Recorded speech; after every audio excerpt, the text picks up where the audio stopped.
Women's ஃபெலோஷிப்க்கு வந்திருக்கிற உங்கள் ஒவ்வொருவரையும் நாங்கள் இயேசுவின் நாமத்தினால வாழ்த்துக்கிறோம், வரவேற்கிறோம். ஆன்லைனில் எங்களோடு கூட இணைந்திருக்கிற உங்கள் ஒவ்வொருவரையும் நாங்கள் இயேசுவின் நாமத்தினால வாழ்த்துக்கிறோம்.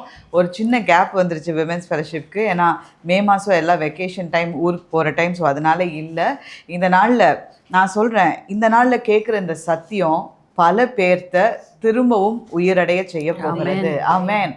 நம்ம எந்தெந்த சூழ்நிலையில், நான் சொல்கிறேன், நார்மலாக இருக்கிற மனுஷனுக்கும் தேவனுடைய பிள்ளைகளுக்கும் ஒரே மாதிரி சூழ்நிலைகள் வருது. சில பேர் துவண்டு போயிடுறாங்க, சில பேர் திரும்ப எழும்பி நிற்கிறார்கள். ஆமென். அதில் ஒரு சில காரியங்கள் இருக்குது, அது நம்ம இன்றைக்கி டிஸ்கஸ் பண்ண போகிறோம். மிச்சத்தை நம்ம அடுத்த வாரம் டிஸ்கஸ் பண்ண போகிறோம். ஆண்டவர் நம்மளுக்கு இன்றைக்கி அழகாக சொல்லித்தர போகிறாரு. எந்தெந்த விஷயத்தில் நான் துவண்டு போய் உட்கார்ந்துருந்தாலும் ஒரு நாளும் அதே நிலைமையில் நின்றக்கூடாது. நம்ம யோசிச்சு பார்க்கணும். நம்ம மனசு உடனே சொல்லும், உனக்கு தான் இவ்வளோ பிரச்சனை, அவங்களாம் நல்லா இருக்காங்க பாரு, அவங்களாம் நல்லா இருக்காங்க, இவங்களுக்கு ஏதாவது இருக்கா, உனக்கு தான் மாதம் மாதம் ஆனாலே இந்த பிரச்சனை வந்துடுது, மாதம் மாதம் இந்த பணத்தை எப்படி திரும்ப செட்டில் பண்ணுவோன்னு தெரியல, மாதம் மாதம் ஆனால் அவன் ஹெல்த் என்ன பண்ணுவோன்னு தெரியல, குடும்பத்தில் இருக்கிற சூழ்நிலைகள் மாறுற மாதிரி தெரியுது, திரும்பியும் அதே மாதிரி வந்துடுது. இந்த மாதிரி ஒரு சைக்கிள்குள்ளே மாட்டிக்கிட்டு முழிச்சிட்ருக்கிற ஒவ்வொருத்தரையும் பார்த்து கர்த்தர் சொல்லுகிறாரு, இந்த ஸ்டெப்ஸை நீங்கள் ஃபாலோ பண்ணிங்கன்னா அழகாக டிரான்ஸ்ஃபார்ம் ஆகி வெளியே வந்துடலாம்.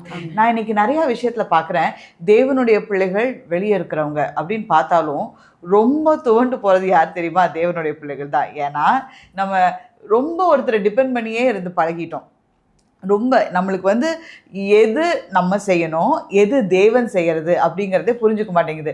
தேவன் செய்யணும் அப்படிங்கிறத இழுத்து பிடிச்சி நானே பண்ணிக்கிறேன்.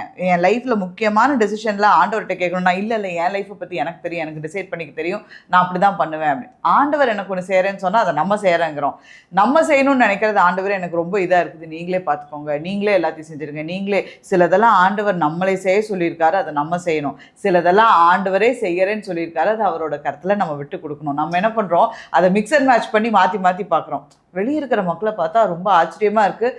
அவங்க ரொம்ப தைரியமாக, நம்மளை விட தைரியமாக ஒரு சில காரியத்தை எடுத்து பண்ணுறாங்க. கஷ்டப்படுற மாதிரி தெரியுது, ஆனால் திரும்ப அதில் வெளியே சக்ஸஸ்ஃபுல்லாக வராங்க. ஆமென். நம்மளுக்கு ஒரு சின்ன கஷ்டம் பார்த்தோன்னா ரொம்ப தொட்டாச்சு நீங்கள் செடி மாதிரி அப்படியே சினிங்கி உட்காந்துடுறோம். அவங்களுக்கு எவ்வளோ வந்தாலும் எப்படி திரும்ப திரும்ப திரும்ப திரும்ப எழுந்திருக்கிறாங்க. வெளியே பார்த்தா ஒருத்தருக்கும் தெரியாது. வெளியே நம்ம பார்க்கும்போது தெரியுது, பரவாயில்ல இவங்களுக்கு கஷ்டமே இல்லை அப்படின்னு. உட்கார்ந்து அவங்க கூட பேசி பார்த்தா தான் தெரியும் அவங்க எத்தனை படிக்கட்டுகளை தாண்டி இந்த இடத்துல வந்திருக்கிறாங்கன்னு. ஆமென். ஆண்டவர் இன்னைக்கு நம்மளுக்கு சில காரியங்களை நம்மளுக்கு வழி நடத்துவாராக. ஃபஸ்ட்டு காரியம் என்ன அப்படின்னா, லைஃப்பில் நம்ம வெறுப்படைகிற சில டைம் இருக்குதுல்ல, அவ்வளோதான், சலிச்சிருது, இதுக்கு மேலே என்ன ஆயிடுது, எனக்கு ரொம்ப வெறுப்பாக போச்சு, இதுக்கு மேலே நான் அதை செய்யவே முடியாது அப்படின்னு சொல்லிட்டு லைஃப்பில் பல காரியங்களுக்கு நம்ம ஃபுல் ஸ்டாப் வச்சிட்டோம். ஆண்டவர் சொல்கிறாரு, அப்படி எதுக்கும் ஃபுல் ஸ்டாப் வைக்காதீங்க. உங்களுடைய தேவன் உயிரோடு இருக்கிற தேவன். ஒரு நாளும் அவர் ஆரம்பித்ததை நீங்கள் முடிக்காதீங்க. ஆமென். அவர் ஆரம்பிச்சிட்டார்னா அதை நடத்துறதுக்கு அவருக்கு அழகாக தெரியும். அவர் ஆரம்பிச்சிருக்காரு தெரிஞ்சிருந்தா, அவர் தான் அல்பாவும் ஒமேகாவுமானவர், அவர் தான் ஆதியும் அந்தமுமானவர், இருக்கின்றவராய் இருக்கிறவர். இப்போது 2026 எனக்கு தெரியும், 2027 எப்படி இருக்கும்னு எனக்கு தெரியாது. எனக்கு முன்னாடி இருந்த வருஷங்கள்லாம் என்ன நடக்கும்னு எனக்கு தெரியும். சுனாமினா எப்படி இருக்கும்னு எனக்கு தெரியும், கொரோனானா எப்படி இருக்கும்னு எனக்கு தெரியும். ஆனால் ஆண்டவருக்கு எல்லாமே தெரியும். இதுக்கு மேலே என்னென்ன நடக்க போகுதுங்கிறதும் அவருக்கு நல்லா தெரியும். ஒரு விஷயத்தில் நான் வெறுப்படைச்சிட்றேன், ஆண்டவருக்கு நல்லா தெரியும், அடடா இன்னும் ஒரு 2 ஸ்டெப்பு முன்னாடி எடுத்து போனான்னா அவ்வளோதான், அதை அட்டைன் பண்ணிடலாம், அது கிடச்சிடலாம். ஆனால் என்ன பண்ணிட்டாங்க, எனக்கு போதும் ஆண்டவரே, எல்லா பக்கமும் நான் திட்டு வாங்கிட்டேன், இதுக்கு மேலே இந்த விஷயத்தை நான் கண்டினியூ பண்ணவே முடியாது அப்படின்னு முற்றுப்புள்ளி வச்சு உட்காந்துறாங்க. அப்படி வச்சு உட்கார்றதுக்கு அடுத்த ஸ்டெப் உங்களுக்கு கிடைக்கிற மாதிரி இருக்கும். இதுதான் நான் பார்க்குறேன். வெளியே இருக்கிறவங்களுக்கு இருக்கிற டிஃப்ரென்ஸ் என்ன அப்படின்னா, தேவனுடைய பிள்ளைங்களுக்கும் வெளியே இருக்கிறவங்க எவ்வளோ அடிபட்டாலும் திரும்பியும் நான் பண்ணி பார்க்குறேன், இன்னும் ஒரு தடவை ஒரு ஸ்டெப் எடுத்து பார்க்குறேன். இவ்வளோ லாஸ் இருந்தாலும் ஒரு சின்னதில், ஆமாம் நான் பிஸ்னஸில் ஒரு சில இடங்களில் நான் லாஸ் பண்ணிட்டேன் தான், உண்மைதான். ஆனால் ஒரு சின்ன முதலீடு போட்டு ஒன்று ஸ்டார்ட் பண்ணுறேன், நான் கஷ்டப்பட்டு உழைக்கிறேன், கண்டிப்பாக அதிலேருந்து வர முடியும். எத்தனை பேர் சொல்கிறீங்க, பிஸ்னஸில் எந்த ஒரு லாஸுமே இல்லாமல் ஒருத்தர் வந்திருக்காருன்னு யாராவது சொல்ல முடியுமா? சொல்ல முடியாது. லைஃப்பில் எந்த கஷ்டமுமே படாமல் ஒருத்தர் அழகாக வந்திருக்கிறான்னு சொல்ல முடியுமா? எல்லாருமே ஒரு பாயிண்டில் கஷ்டப்பட்டு நம்மளுக்கு வெளியே தெரியறதில்ல, ஆனால் சில பேர்த்துக்கு வெளியே தெரியுது, அவ்வளோதான். ஆமென். அந்த மாதிரி வெறுப்படைகிற சூழ்நிலையில் ஒரு சில பேர் சோர்ந்து போய் உட்கார்ந்துற மாதிரி நான் உட்கார்ந்துடக்கூடாது. அதவே நான் ஒரு ஃபியூவலாக ஒரு எனர்ஜியாக எடுத்துக்கணும். ஆமென். ஒரு சில பிள்ளைங்களை பார்த்தீங்கன்னா இது நடந்தது, நானே கேள்விப்பட்டேன். 2 பசங்க அவங்க வீட்டில். மூத்த பையன் வந்து கொஞ்சம் வந்து டாலாக இருக்கிறான், ஆனால் பார்க்குறதுக்கு வந்து கொஞ்சம் கருப்பாக இருக்கிறான், ஆனால் அமைதியான டைப்பாக இருக்கான். 2வது குழந்தை வந்து ரொம்ப துருதுருன்னு இருக்குது, பார்க்குறதுக்கு ரொம்ப அழகாக இருக்குது, எல்லாத்துட்டையும் நல்லா பேசுது, ரொம்ப நல்லா பழகுது. வர்றவங்கெல்லாம் யாரை தான் பிடிச்சி கொஞ்சுவாங்க? அந்த சின்ன 2வது இருக்கிற குழந்தைய தான் கொஞ்சுவாங்க. பார்த்து பார்த்து என்ன சொல்கிறாங்க, தங்கம் நீ பார்க்குறதுக்கு ரொம்ப அழகாக இருக்கீங்க, நீங்கள் நல்லா பேசுகிறீங்க அப்படின்னு சொல்கிறதோடு மட்டும் நிற்காமல் அவங்க அண்ணனை பார்த்து சொல்கிறாங்க, நீ ஏன் அவ்வளோ கருப்பாக இருக்க, உன் தம்பி பாரு எவ்வளோ அழகாக இருக்கான். இன்றைக்கி விமென்க்கு நான் சொல்கிறேன், பொதுவாக விமென்க்கு இருக்கிற பழக்கமே அதுதான், கம்பேர் பண்ணி பேசுறது.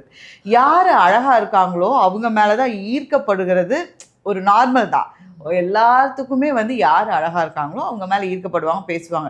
ஆனால் அது இல்லாமல் ஒருத்தர் இருக்காங்கல்ல, அவங்க கிட்ட போய் அவங்க மனசு நோகடிக்கிற மாதிரி நம்ம என்ன பண்ணவே கூடாது, பேசவே கூடாது. அந்த குழந்தைங்க பேசுகிறது தாங்க. அந்த அண்ணன் சொல்கிறாரு, எப்பயுமே யார் வந்தாலுமே என் தம்பியை வந்து கொஞ்சுவாங்க, அதெல்லாம் ஓகே தான், அதை கூட நான் அக்செப்ட் பண்ணிக்கிறேன், ஏன்னா அது அவன் என் தம்பி தான், அவன் பார்க்குறதுக்கு அப்படி தான் இருக்கான். ஆனால் அப்படி போகிறவங்க சும்மா இல்லாமல் 2 ஆன்ட்டி வந்து என்னையும் கூப்பிட்டு சொல்கிறாங்க, நீ ஏன் வந்து எப்படி இருக்கிற, இப்படி ஏன் கருப்பாக இருக்க, நீ ஏதாவது ஒன்று பண்ணலாம்ல, நீ ஏன் அப்படி அமைதியாகவே இருக்க, நீ பேசாமையே இருந்தால் யார் தான் உங்கள்கிட்ட பேசுவா, நீ லைஃப்பில் முன்னேறவே முடியாது, உன் தம்பி வந்து சீக்கிரத்தில் என்ன பண்ணிடுவான், முன்னேறி அடுத்த ஸ்டேஜுக்கு போயிடுவான், நீ வந்து அப்படியே தத்தி மாதிரி இருந்துட்டு. அந்த வார்த்தை அவனை ரொம்ப ஹிட் பண்ணிடுச்சு. அவன் சிரிக்கிறானா, ஆனால் அவன் கண்ணில் இருந்து என்ன வந்துகிட்டே இருக்குதாம்மா, கண்ணீர் வந்துகிட்டே இருக்குதான். அதை பார்த்தாவது நம்ம தெரிஞ்சுக்கணும். இனிமேல் நம்ம எந்த குழந்தைய என்ன பண்ணக்கூடாது, அப்படி கம்பேர் பண்ணி இப்படி பண்ணி பேசக்கூடாது. ஆனால் அந்த அண்ணன் அன்னைக்கு ஒரு முடிவெடுத்தாங்களாம். இது வந்து ரொம்ப பெயின்ஃபுல்லான எனக்கு ஒரு மெமரி. இப்போ அந்த பையனுக்கு 35 வயசோ 32 வயசோ ஆயிடுச்சு. ஆனால் சின்ன பையனில் நடந்தது இப்போ வரைக்கும் சொல்கிறாங்கன்னா, அந்த குழந்தை மனசில் எவ்வளோ வெறுப்பு அந்த இருந்திருக்கும் அவங்க பேசினனால. அதை அவன் எடுத்துக்கிட்டானா, நான் ஏன் கருப்பாக இருந்தால் என்னால் வெளியே வந்து எந்த காரியத்தையும் சாதிக்க முடியாதா, ஏன் நான் அமைதியாக இருந்தால் அந்த சொசைட்டியில் நான் வின் பண்ண முடியாதா அப்படின்னு நினச்சவன், அவன் நல்லா படித்து நல்லா ஹார்ட் ஒர்க் பண்ணி அழகாக ஒரு கம்பெனியை செட் பண்ணி இன்றைக்கி நடத்துகிறான். இன்றைக்கி கம்பெனியில் அவ்வளோ பெரிய மேனேஜர், ஒருத்தருக்கும் ஒரு துணிவும் கிடையாது நீங்கள் கருப்பாக இருக்கீங்கன்னு சொல்கிறதுக்கு. ஏன்னா அவன் அந்த வெறுப்பை, அந்த கசப்பை அவன் என்னவா மாற்றிக்கிட்டான்னா, அதுவே அவனுக்கு எனர்ஜியாக மாற்றிக்கிட்டான் அந்த பையன். இப்போ ஒரு கம்பெனிக்குள்ள பல கம்பெனிகளுக்கு எம்டியாக இருக்கான், குரோர் கணக்கில் சம்பாதிக்கிறான். இப்போ யாராவது ஒருத்தரை சொல்லுங்கள், தம்பி நீ ஏன் கருப்பாக இருக்கன்னு. ஆனால் இவ்வளோ தூரம் சம்பாதிச்சாலும் அந்த குழந்தையின் மனதில் என்ன இருக்குன்னா, இப்படி ஒரு 2 பேர் என்னை பார்த்து வெறுப்பாக சொல்லிட்டு போயிட்டாங்கல்ல, நம்ம ஜாலிக்குன்னு சொல்லி ஒரு 2 பேர்த்த சொல்கிறது அவங்க மனசில் என்ன பண்ணுது, ரொம்ப பெரிய காயங்களை ஏற்படுத்துது. ஒரு சில பசங்க நம்மளே மாதிரியே ரொம்ப தொட்டாச்சு நீங்கள் மாதிரி, இதுக்கு மேலே நான் வெளியவே வரமாட்டேன், நான் வெள்ளையானால் தான் வெளியே வருவேன்னா எப்போ வெள்ளையாகிறது, வெளியே வரவே முடியாது, நான் இப்படியே தான் இருப்பேன், நான் வீட்டுக்குள்ளேயே தான் இருப்பேன், இதுக்கு மேலே நான் பேச மாட்டேன், ஒருவேளை இந்த சொசைட்டி என்னை ஏற்றுக்காதா அப்படின்னு நினச்சி முடங்கி ஒரு பக்கம் உட்காந்துருவாங்க. ஆனால் ஒரு சில பேர் அவங்க எப்படி என்ன எப்படி சொல்லலாம், நான் கண்டிப்பாக வெளியே வருவேன், நான் நல்லா ஷைன் பண்ணி காமிப்பேன். இது வந்து ஒரு சின்ன குழந்தைக்கு. நான் பெரியவங்களாக இருக்கிற உங்களுக்கும் சொல்கிறேன், ஏதோ ஒரு விஷயத்தில் நீங்கள் அடிபட்டீங்க அப்படின்னா, ஆண்டவர் ஒரு வேளை உங்கள்கிட்ட சொல்லி அதை செய்ய வேணான்னு அடிபட்டிங்கன்னா அதில் அமைதியாக இருக்கணும். ஆனால் நீங்கள் எடுக்கிற முயற்சியில் உங்கள் லைஃபுக்கான சில காரியங்களில் நீங்கள் அமைதியாக உட்கார்ந்துருக்கவே கூடாது. ஆண்டவர் கொடுக்குற பலனை வச்சு நீங்கள் திரும்ப திரும்ப எழும்பி நின்றுக்கிட்டே இருக்கணும். ஆமென். இந்த இடத்துல ஒரு வசனம் வாசிக்கலாமா? லூக்கா 15ஆம் அதிகாரம் 17ஆம் வசனம். லூக்கா 15:17. அவனுக்கு புத்தி தெளிந்த போது அவன், என்னுடைய தகப்பனுடைய கூலிக்காரர் எத்தனையோ பேருக்கு பூர்த்தியான சாப்பாடு இருக்கிறது, நானும் பசியினால் சாகிறேன். இவனுக்கு வந்து இந்த இடத்துல ரொம்ப மோசமான சூழ்நிலை சுற்றி வந்துருச்சு. இதுக்கு மேலே அவன் நினச்சிருந்தான்னா அந்த பன்னிக்கூட்டத்தோடய என்ன பண்ணியிருந்துருக்கலாம், இருந்திருக்கலாம். ஆனால் ஒரு வார்த்தை அழகாக சொல்லுது, அவனுக்கு புத்தி தெளிந்த போது. அந்த பன்றிகளுடைய கூட்டத்துக்குள்ள இருக்கும்போது ஏதோ கொஞ்சம் பணம் கிடைக்கலாம், சாப்பாடு சில சமயம் கிடைக்கலாம், சில சமயம் கிடைக்காமலும் போகலாம். இந்த மாதிரி ஒரு சூழ்நிலை, மோசமான சூழ்நிலையில் இருக்கீங்கன்னா, நான் இன்றைக்கி சொல்லுவேன், நீங்கள் இன்றைக்கி ஜெபம் பண்ணுங்கள், ஆண்டவரே இன்றைக்கி என் புத்தியை தெளிய வைங்க. நிறையா விஷயத்தில் நான் வெறுப்படைஞ்சிருக்கிறேன். இதை நீங்கள் வாட்ச் பண்ணுற வாலிப பிள்ளைகளாக இருக்கலாம், இல்லை நீங்கள் வந்து ஹோம் மேக்கராக இருக்கலாம், நீங்கள் வீட்டில் இருக்கிற பெண்களாக இருக்கலாம், நான் உங்களுக்கு சொல்லுவேன், இல்லத்தரசிகளாக இருக்கலாம், நான் இன்றைக்கி உங்களுக்கு சொல்லுவேன், நிறையா விஷயங்களினால நீங்கள் வெறுப்படைஞ்சு அடுத்த ஸ்டெப்பை எடுத்து வைக்கிறதுக்கு நீங்கள் யோசிச்சுட்ருக்கீங்களா? நீங்கள் இன்றைக்கி ஜெபிங்க, ஆண்டவரே எனக்கு என்னோடய புத்தியை நீங்கள் தெளிய வைங்கப்பா. நிறையா இடத்துல பலர் சொன்ன விமர்சனங்களை கேட்டு நான் ஒரு இடத்துல முடங்கி போய் உட்காந்துட்டேன். இதுக்கு மேலே என்னால் முடியாது. நிறைய பேர் நான் பார்த்துருக்கேன். காலேஜில் நல்லா படித்த பிள்ளை, ஸ்கூலில் ஃபர்ஸ்ட் மார்க் வாங்கின பிள்ளை, இன்றைக்கி வேலைக்கு போக முடியாமல் அமைதியாக வீட்டுக்குள்ளேயே இருக்குது. ஒரு சில பேர் ஒரு வார்த்தை சொல்லியிருப்பாங்க, உன்னால் ஏன் இதை முடியல, நீ ஏன் இப்படி தத்தியாகவே இருக்கிற, நீ வீட்டுக்குள்ளே இப்படியே தான் இருக்கிற, இதுக்கு மேலே உன்னால் முடியாதுன்னா அந்த பிள்ளை என்ன பண்ணுது, அப்படியே அமுங்கி போய் உட்காந்துருது. என்னைக்காவது ஒரு நாள் அவன் ஃப்ரெண்டை பார்க்கும்போது கேட்குது, நான் எனக்கெல்லாம் நல்ல வேலை கிடச்சி நீங்கள் நல்லா செட்டில் ஆகிருக்கேன், நான்லாம் அந்தளவுக்கு மார்க் வாங்கினதே இல்லை, நீ எல்லாம் டாப்பராக இருந்த பிள்ளை, நீ ஏன் இன்னும் வீட்டுக்குள்ளே இப்படியே இருக்கிற. யாரோ ஒரு ரிலேட்டிவ் உங்களுக்கு யாரோ நீ ரொம்ப மந்தமானவ, இதுக்கு மேலே உனக்கு முடியாது, நீ இப்படிதான்னு சொன்னனால நல்லா படிச்சுட்டு இருந்த பிள்ளை இன்றைக்கி ஒரு வட்டத்தை போட்டு உட்காந்து பாத்திரம் கழுவுறதையும் நான் அதை என்றைக்கும் குறைந்து மதிப்பிடவே இல்லை. கண்டிப்பாக இதெல்லாம் நம்ம செஞ்சாகணும், சந்தோஷமாக செய்கிறோம். ஆனால் அவங்களோட கெப்பாசிட்டியை தெரிஞ்சு நீங்கள் வெளியே வரணும்.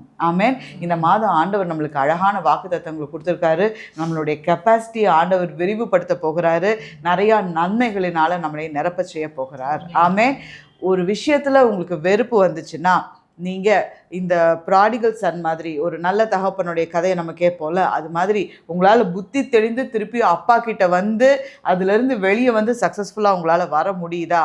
இல்லை ஒரு மூலையிலே உட்காந்துட்டு போதும், இதோட எனக்கு போதும், எனக்கு அவங்க கொடுக்குற பணம் போதும், என் பிள்ளைங்க சம்பாதிக்க வந்துட்டாங்க, இது போதும், என் ஹஸ்பண்ட் கொடுக்குற பணம் எனக்கு போதும், இதோடு நான் விட்டுக்கிறேன்னு சொல்லிட்டு அமைதியாக ஒரு இடத்துல உட்காந்துடுறீங்களா? அதனால தான் நான் சொல்கிறேன், நிறையா பேர் பார்க்குறாங்க, எந்த இடத்துல டிஸ்கம்ஃபர்ட் வருதோ, எந்த இடத்துல அவங்க வாழ்க்கையில் நிறைய அசிங்கப்படுறாங்களோ, எந்த இடத்துல அவங்க வாழ்க்கையில் இதுக்கு மேலே எழும்பவே முடியாதுன்னு மற்றவங்க சொல்ல சொல்ல சொல்ல சொல்ல அவங்களுக்கு அது எப்படி இருக்குன்னா, நான் திரும்ப எழுப்புவேன். நீங்கள் சொல்கிறீங்கல்ல, இதுக்கு மேலே உன்னால் எழும்ப முடியாது, இந்த குடும்பம் உன்னால் முடியாதுன்னு சொல்கிறீங்கல்ல, நான் திரும்பவும் எழும்புவேன். நம்ம நினைக்கிறோம் அப்படி சொல்கிறது நம்மளை முடக்கிறதுக்குன்னு. ஒரு சில பேர் நினைக்கிறாங்க, அதுதான் எனக்கு பெட்ரோல் மாதிரி, நீ திரும்ப திரும்ப சொல்லிகிட்டே இரு, என் வண்டிக்கு பெட்ரோல் ஊற்றுற மாதிரி நான் ஊற்றிட்டு நான் திரும்ப ஓடிக்கிட்டே தான் இருப்பேன், கர்த்தருடைய உதவியோடு. ஆமென். நெக்ஸ்ட்டு 2வது காரியம்.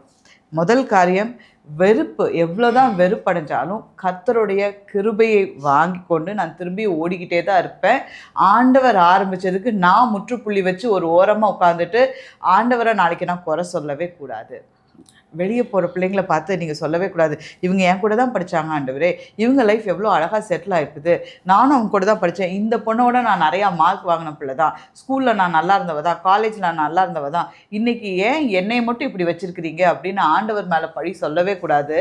அப்படி ஓடின பிள்ளைங்க எத்தனையோ வெறுப்பை தாண்டி ஓடி இருக்கிறாங்க. நீங்கள் ஒரு பாயிண்டில் ஃபுல் ஸ்டாப் வச்சு உட்காந்துட்டீங்க. ஆமென். இன்றைக்கி நான் சொல்கிறேன், குடும்ப பெண்களாக இருந்தீங்கன்னா ஆண்டவர் உங்களுக்கு ஏதாவது உங்கள் மனதில் ஒரு விதையை போட்டார்னா அதை பிடிச்சிட்டு இன்னும் கொஞ்சம் அதிகமாக செயல்பட்டுக்கிட்டே இருங்க. போதும்னு நினச்சி நீங்கள் ஸ்டாப் பண்ணிடாதீங்க. ஆண்டவர் உங்கள் கைகளில் நிறையா பிளெஸ்ஸிங்கை கொடுக்க ஆண்டவர் வல்லவராக இருக்கிறாரு. ஆமென்.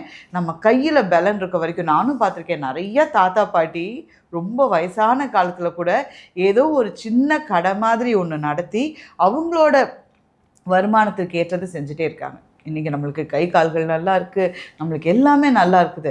ஆனால் ஒரு இடத்த விட்டு தாண்டி நம்மளோட கம்ஃபர்டபுள் ஜோன்லேருந்து வெளியே போகிறதுக்கு அவ்வளோ கஷ்டப்பட்டுக்கிறோம். அப்படி இல்லை, கர்த்தருடைய உதவியோடு நம்ம செஞ்சே ஆகணும். ஆமென். 2வது காரியம், டிசிஷன் மேக்கிங். நம்ம எடுக்கக்கூடிய என்னது தீர்மானங்கள். இந்த டிசிஷன் மேக்கிங்கில் என்ன பண்ணிடுறோம் அப்படின்னா நம்மளுக்கு ரொம்ப பயம் வந்துடுது. ஏன்னா நம்ம வாழ்க்கையில் இத்தனை முறை எடுத்த டிசிஷன்லாம் முக்கால்வாசி தப்பான டிசிஷன் தான். ஏதோ நான் சொல்கிறேன்னா ஒரு 2 டிசிஷன் என் வாழ்க்கையில் கரெக்டாக எடுத்திருப்பேன் அப்படின்னு நம்ம யோசிக்கலாம். முக்கால்வாசி தப்பு பண்ணி அடி வாங்கி தான் இந்த இடத்துல என்ன பண்ணியிருக்கிறோம், உட்காந்துருக்கோம். அதனால நம்மளுக்கு ஒரு டிசிஷன் எடுக்கணுன்னாலே எப்படி இருக்குது, பயமாக இருக்குது. கரெக்டாக சொல்கிறாரு, எந்த இடத்துல அடி வாங்கினாலும், எந்த இடத்துல நீங்கள் டிசிஷனில் தப்பு பண்ணாலும் உங்களை அழகாய் வழி நடத்துகிறதற்கு பரிசுத்த ஆவியானவர் உங்கள் கூடவே இருக்கிறாரு. நம்ம கவலைப்படவே கூடாது. ஏனென்றால் எல்லாவற்றுக்கும் ஆலோசனை தந்து வழி நடத்துகிற பரிசுத்த ஆவியானவர் நமக்குள்ளே இருக்கும்போது எப்படி நம்மளை கைவிடுவார்? ஒரு வார்த்தை அவரை உட்காந்து ஒரு ஜெபித்து, ஆண்டவரே நான் பண்ணுறது இது கரெக்டாக, என் லைஃப்பில் முக்கியமான இந்த டெசிஷனை நான் எடுக்க போகிறேன், என் பிள்ளைங்களோட வாழ்க்கையில் முக்கியமான இந்த டெசிஷன் நான் எடுக்க போகிறேன், ஆவியானவரே உம்முடைய பலத்தையும் ஆண்டவரே உம்முடைய ஞானத்தையும் என் குடும்பத்தின் மேலே, என் பிள்ளைகள் மேலே, நான் செய்கிற தொழிலின் மேலே நான் பேசி ஜெபிக்கிறதுக்கு எவ்வளோ நேரம் ஆகிருப்போது. அவர் அழகாக நம்மளை வழி நடத்தும். அதெல்லாம் விட்டுட்டு நான் இத்தனை வருஷம் இதில் இருந்திருக்கிறேன், எனக்கு தெரியாதா அப்படின்னு சொல்லிட்டு அங்கே உங்களுக்கு தான் தெரியும்னு நீங்கள் போய் ஒன்றை கையில் விற்கிறீங்க பாருங்களேன். அந்த இடத்துல தான் உங்கள் ஃபெயிலியரே ஸ்டார்ட் ஆகுது. என்றைக்கும் ஆவியானவரோட உதவியோடு ஒன்று செய்யும்போது கண்டிப்பாக நம்ம செய்யலாம். ஸோ இந்த மாதிரி டிசிஷன் எடுக்கிறதுல நம்ம தவறும்போது என்ன பண்ணுறோன்னா, எப்போ பார்த்தாலும் நம்ம யார்கிட்டையாவது போய் கேட்டுக்கிட்டே இருக்கிறோம். ஜெப விண்ணப்பங்கள் எழுதி போடுறோம், நிறையா மினிஸ்ட்ரிஸ்க்கு லெட்டர் எழுதி போடுறோம். நான் இப்படி பண்ணலான்ட்டு இருக்கிறேன், இது கரெக்டாக என்ன, ஆண்டவரோட சித்தத்தை கேட்டு சொல்லுங்கள், அப்படி ஒரு லெட்டர், இப்படி ஒரு லெட்டர், அப்படி ஒரு லெட்டர்.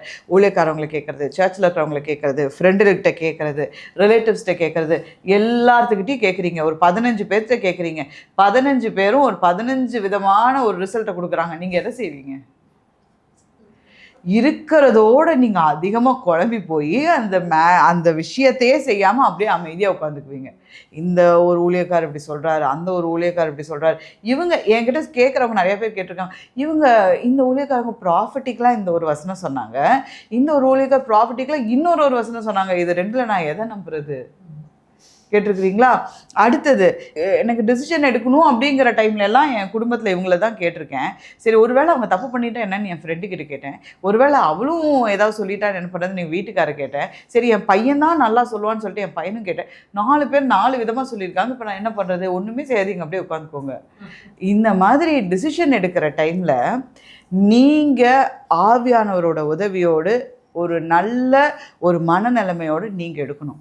ஒருவேளை நீங்கள் எடுக்கிற டெசிஷன் தப்பாக இருந்தாலுமே அதற்கான ரெஸ்பான்சிபிலிட்டியை நீங்கள் எடுத்துக்கணும். கரெக்டாக? இத்தனை நாள் நம்ம செஞ்சது, இத்தனை நாள் நம்ம தவறிட்டோம், அந்த ரெஸ்பான்சிபிலிட்டி நம்ம தானே எடுத்துக்கிட்டோம், திரும்பியும் நம்ம தானே வந்துட்டோம், செத்தா போயிட்டோம் இல்லை. அந்த மாதிரி நீங்கள் எடுக்கக்கூடிய தீர்மானங்களில் உறுதியாக இருந்து ஆவியானவருடைய துணையோடு நிறைய பேர்த்துக்கிட்ட கேட்காம ஆண்டவர் முதல்ல உங்ககிட்ட தான் பேசுவார். உங்ககிட்ட பேசினதை தான் ஊழியர்களை வைத்து அவர் என்ன பண்ணுவார்? உறுதிப்படுத்துவார். நீங்கள் நிறையா பேர்த்துக்கிட்ட கேட்டு குழம்பிக்காமல் உங்களுக்குள்ளே இருக்கிற ஆவியானவர்கிட்ட கேட்டு நீங்கள் அதை முடிவெடுங்க. நான் ஆவியானவரே இல்லாமல் நீங்களே தைரியமாக ஒரு முடிவெடுத்து ஒருவேளை அது தப்பாக போனாலும் கவலைப்படவே கூடாது. எந்த இடத்துல விழுந்தாலும் அந்த இடத்துலேருந்து திரும்ப எழுந்திருக்க நம்ம என்ன பண்ணணும்? கற்றுக்கணும். அதுதான் நான் சொல்கிறேன் டிஃப்ரென்ஸ். வெளியே இருக்கிறவங்க விழுந்தாலும் அந்த இடத்துல இருந்து எழும்பி திருப்பியும் ஒரு டிசைட் பண்ணி திருப்பியும் ஒரு ஹார்ட் ஒர்க் போட்டு எழுப்பி நிற்கிறாங்க. நம்ம ஐயோ போதும்பா, நம்ம பண்ணதே போதும், இது வரைக்கும் நம்ம பண்ணதே போதும்னு என்ன பண்ணிடுறோம்? உட்கார்ந்துடுறோம். இந்த ஒரு வசனத்தை வாசிக்கலாமா? யோசுவா 24ஆம் அதிகாரம் 15ஆம் வசனம். யோசுவா 24:15. கர்த்தரை சேவிக்கிறது உங்கள் பார்வைக்கு ஆகாததாய் கண்டால் பின்ன யாரை சேவிப்பீர்கள் என்று தெரிந்து கொள்ளுங்கள். நதிக்கு அப்புறத்தில் உள்ள பிதாக்கள் சேவித்த தேவர்களை சேவிப்பீர்களோ, நீங்கள் வாசம் பண்ணுகிற தேசத்து குடிகளாகிய எமோரியரின் தேவர்களை சேவிப்பீர்களோ, நானும் என் வீட்டாருமோ வென்றால் கர்த்தரையே சேவிப்போம் என்றார். இப்போ யோசுவாக்கும் இஸ்ரவேல் ஜனங்களுக்கும் முன்னாடி இருக்கிற ஒரு சேலஞ்ச் என்ன அப்படின்னா, இத்தனை நாள் உங்களை அழகாய் ஆண்டவர் வழி நடத்தி வந்துட்டாரு, இவ்வளோ தூரம் செஞ்சுருக்கிறாரு, நீங்கள் யாரை சேவிக்க போகிறீங்க? இங்கே சேவிக்கிறீங்களா? இல்லை உங்கள் பிதாக்கள் அப்படி ஒன்று பண்ணாங்கல்ல அவங்கள சேவிக்க போகிறீங்களா? இல்லை இந்த இடத்துல என்னது அந்த சொரூபங்களெல்லாம் இத்தனை நாள் நீங்கள் வணங்கிட்டு இருந்தீங்களா, அதை சேவிக்க போகிறீங்களா? நீங்கள் என்ன பண்ணுறீங்களோ பண்ணிக்கோங்க, ஆனால் நானும் என் வீட்டாருமோ வென்றால் கர்த்தரையே சேவிப்போம். ஆமென். ஆண்டவருக்கும் அவருக்கு அடுத்த காரியங்களிலும் நீங்கள் பர்ஃபெக்டாக கரெக்டாக எனக்கு ஆண்டவர் தான் முக்கியம், எனக்கு ஆண்டவருடைய காரியங்கள் தான் முக்கியம்னு சொல்லிட்டு அவரோட காரியங்களில் நீங்கள் முதல்ல வைக்கும்போது ஆண்டவர் உங்கள் வாழ்க்கைக்கான டிசிஷனை அழகாக எடுக்கிறதுக்கு ஆண்டவர் கிருபை செய்வார். ஆமென். நம்ம வேதத்தில் பார்த்தோன்னா நிறையா பேர் டெசிஷன்ஸ் எடுத்திருக்காங்க. ஆபிரகாம் அவங்க வீட்டை விட்டு வாங்கன்னு சொல்லும்போது என்னன்னே தெரியாமல் என்ன பண்ணார்? வெளியே வந்தார். தகப்பன் வீட்டை விட்டு வந்தார். என்ன பண்ணுறதுன்னு ஒய்ஃபு கூட தம்பி எல்லாத்தையும் கூட்டிகிட்டு ஒரு இடத்துல வராரு. ஒரு சில இடங்களில் கஷ்டப்படுறாரு, பரவாயில்ல, ஆண்டவர் கூட இருந்து அவங்களை காப்பாற்றினார். ஆபிரகாமுக்கு கஷ்டம் வராமையே இருந்துச்சா? நிறைய கஷ்டங்கள் வந்துச்சு, நிறைய சோதனைகள் வந்துச்சு. ஆனால் ஆண்டவர் ஒன்றை சொல்லி நம்ம ஓகே பண்ணி செஞ்சுட்டோன்னு வைங்களேன், எத்தனை பாடுகள் வந்தாலும் அவர் தூக்கி சுமக்கிறதுக்கு ரெடியாக இருக்கிறாரு. ஆமென். நம்மளே சோர்ந்து போய் உட்கார்ந்தாலும் ஆவியானவர் விடவே மாட்டார். திரும்ப திரும்ப நம்ம கூட பேசி அதை எழும்பி அதை நடப்பிக்க வைப்பார். ஆமென். பேதுரு மீன் பிடிச்சிட்டு இருந்தார். ஜீசஸ் கூப்பிட்டோன்னு என்ன பண்ணிட்டாரு? வலைய எல்லாத்தையும் விட்டுட்டு என்ன பண்ணிட்டாரு? ஆண்டவர் முன்னாடி போயிட்டார். ஆண்டவர் ஜீசஸ் இறந்ததுக்கப்புறம் உயிர் தெரிஞ்சதுக்கப்புறம் நான் என்னப்பா பண்ணுவேன், இவரே இல்லை நான் திருப்பி மீன் பிடிக்க போகிறேன்னு என்ன பண்ணிட்டாரு, ஆண்டவர் விட்டுட்டு திருப்பி பிஸ்னஸ்க்கு போயிட்டாரு. ஆனால் ஆண்டவர் அவர் விட்டாரா? இல்லை. உயிர் தின்றதுக்கப்புறம் திருப்பியும் வந்து பேதுருவை பார்த்து திருப்பியும் நீ உன்னை மனிதர்களை பிடிக்கிறவர்களாக்குவேன்னு சொல்லிட்டு திருப்பியும் ஆண்டவர் அழகாக என்ன பண்ணார், அவருக்கு குறிக்கப்பட்ட காலத்தில் அவர் குறிக்கப்பட்ட காரியங்களை செய்து முடிக்கிறதற்கு கர்த்தர் நமக்கு உதவி செய்வார். இந்த இடத்துல யாரெல்லாம் சோர்ந்து போய் உட்காந்துருக்கீங்களோ, இந்த வீடியோவை பார்க்குற நீங்கள் இதை குடும்பமாக பார்க்கலாம் இல்லை தனியாக பார்க்கலாம், அவங்ககிட்ட சொல்கிறேன், எந்த இடத்துல நீங்கள் வெறுப்படைஞ்சு ஃபுல் ஸ்டாப் பண்ணி உட்காந்துட்டீங்களோ அந்த இடத்துல நீங்கள் உட்காராதீங்க. கர்த்தரோட பலனை கேட்டு நீங்கள் திரும்ப எழும்பி நின்று நீங்கள் நடந்து அந்த காரியத்தை செய்து முடிக்கணும். ஆமென். உங்களுக்கு உங்கள் ஃபேமிலிக்குள்ளேயே ஒரு எக்ஸாம்பிளை பார்க்க முடியலன்னா வெளியே பாருங்கள். எத்தனை பேர் அந்த மாதிரி வெளியே அழகாக வந்து ஹார்ட் ஒர்க் பண்ணி நிற்கிறாங்க. உங்கள் கூட ஒரு பெரிய தேவன் இருக்கிறாரு, அதனால் நீங்கள் கவலைப்படவே கூடாது. அந்த தேவனுக்கு பெரிய பெரிய ஹிஸ்ட்ரியெல்லாம் இருக்குது. செங்கடலை 2ஆக பிளந்திருக்கிறாரு, அவ்வளோ அழகாக சமுத்திர வழியாக மக்களை கூட்டிகிட்டு வந்திருக்கிறாரு. அத்தனை எதிராக வந்து அத்தனை பேர்த்தையும் கடலுக்குள்ளே மூழ்கடித்து சாகடிச்சிருக்கிறாரு. சூப்பர் நேச்சுரலாக அந்த தன்னுடைய பிள்ளைகளுக்காக பல காரியங்களை செய்திருக்கிறாரு. வியாதிகளிலிருந்து அவர்களை குணமாக்கி இருக்கிறாரு.